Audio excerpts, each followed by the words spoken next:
आज के अपने इस टॉपिक में बौद्ध धर्म का विभाजन और उसके पतन में कौन कौन से कारण सहायक रहे, इस पर चर्चा करेंगे। बौद्ध धर्म के विभाजन को दो प्रमुख संप्रदायों में विभक्त कर सकते हैं। पहला हीनयान, दूसरा महायान। हीनयान संप्रदाय में बौद्ध धर्म के प्राचीन स्वरूप को महत्व दिया गया है। ये बुद्ध को ईश्वर का अवतार नहीं मानते, सामान्य व्यक्ति ही समझते हैं। यह कर्मवाद एवं पुनर्जन्म में विश्वास रखता है। इसके अनुसार शुभ और अशुभ दोनों ही तरह की वासनाएं हैं। इस संप्रदाय को छोटी गाड़ी कहा जाता था, क्योंकि इससे थोड़े व्यक्ति ही यह सुख प्राप्त कर सकते हैं। अगला संप्रदाय अपन लेते हैं महायान संप्रदाय। महायान सार्वजनिक और सार्वभौम मानवता का आदर्श प्रस्तुत करता है। भक्ति प्रधान भागवत धर्म और बाहर से आने वाले यवन, शक, कुषाण आदि लोगों के प्रभाव के परिणाम स्वरूप महायान संप्रदाय में बौद्ध धर्म की बुद्ध की मूर्ति पूजा शुरू हो गई। गांधार और मथुरा में स्वतंत्र शैलियों से बुद्ध की मूर्तियां बनाई जाने लगी तथा पूजा होने लगी। इस प्रकार इन दोनों संप्रदायों में परिवर्तन अपन को देखने को मिलता है। इन दोनों में मूलभूत अंतर भी अपन इस प्रकार जान सकते हैं।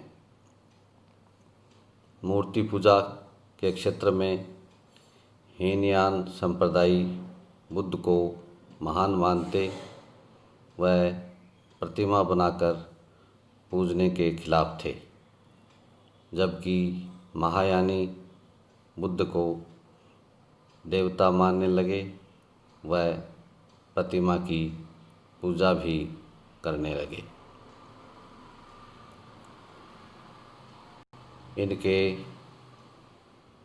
अंतर में अपन देखते हैं, हीनयानी केवल बुद्ध को सर्वोच्च स्थान देकर उन्हीं की उपासना करते हैं, परंतु महायानी बुद्ध के अतिरिक्त बोधिसत्व की भी प्रतिमाएं बनाकर पूजा करते हैं।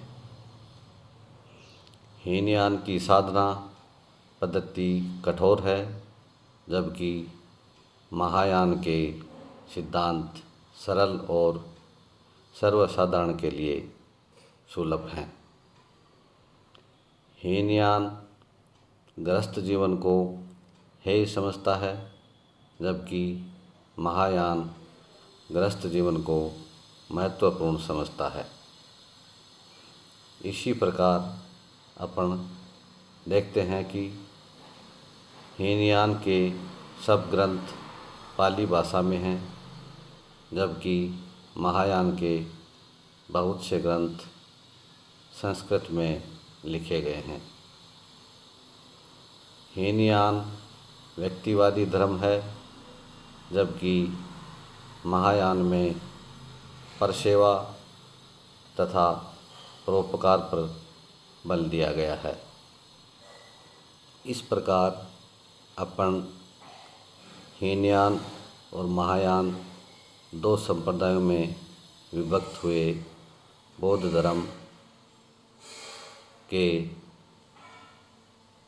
आपस के अंतर को जानकर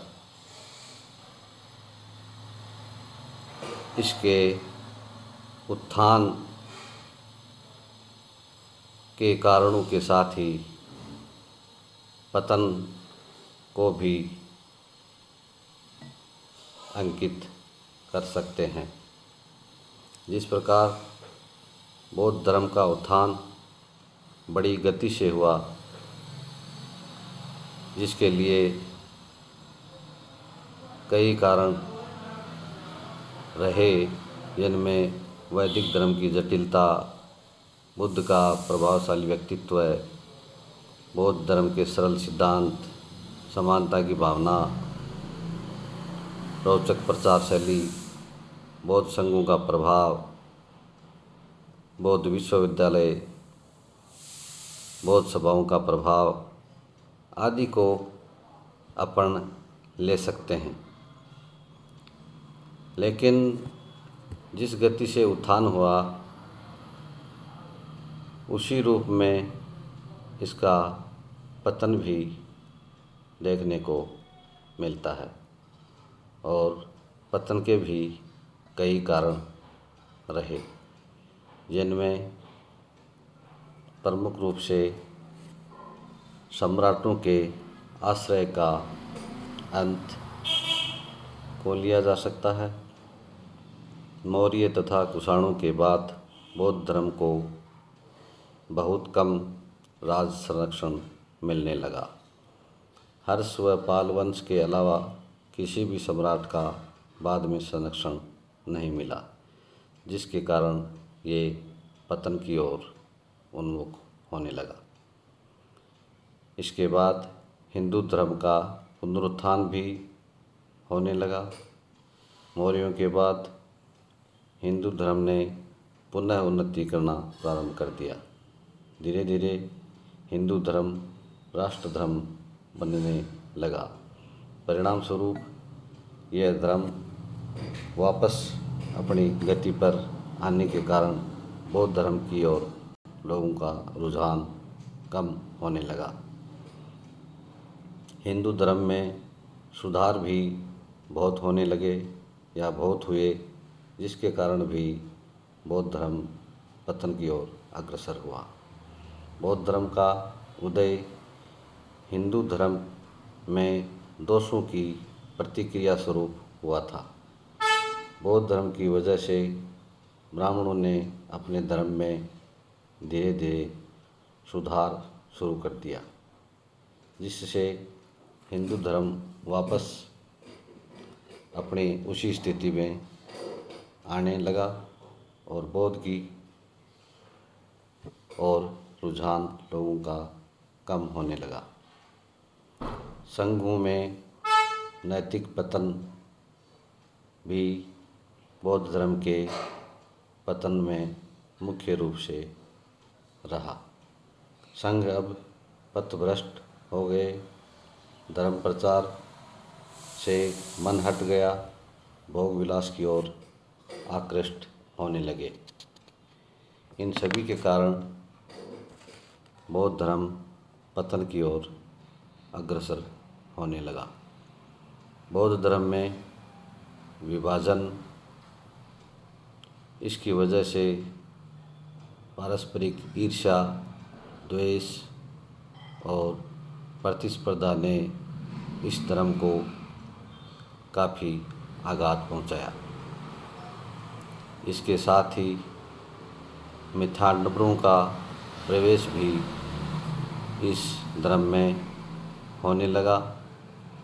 परिणाम स्वरूप आडंबरों, यज्ञों आदि के खिलाफ बौद्ध धर्म आया था, लेकिन धीरे धीरे यहाँ भी आडंबरों का प्रवेश होने लगा।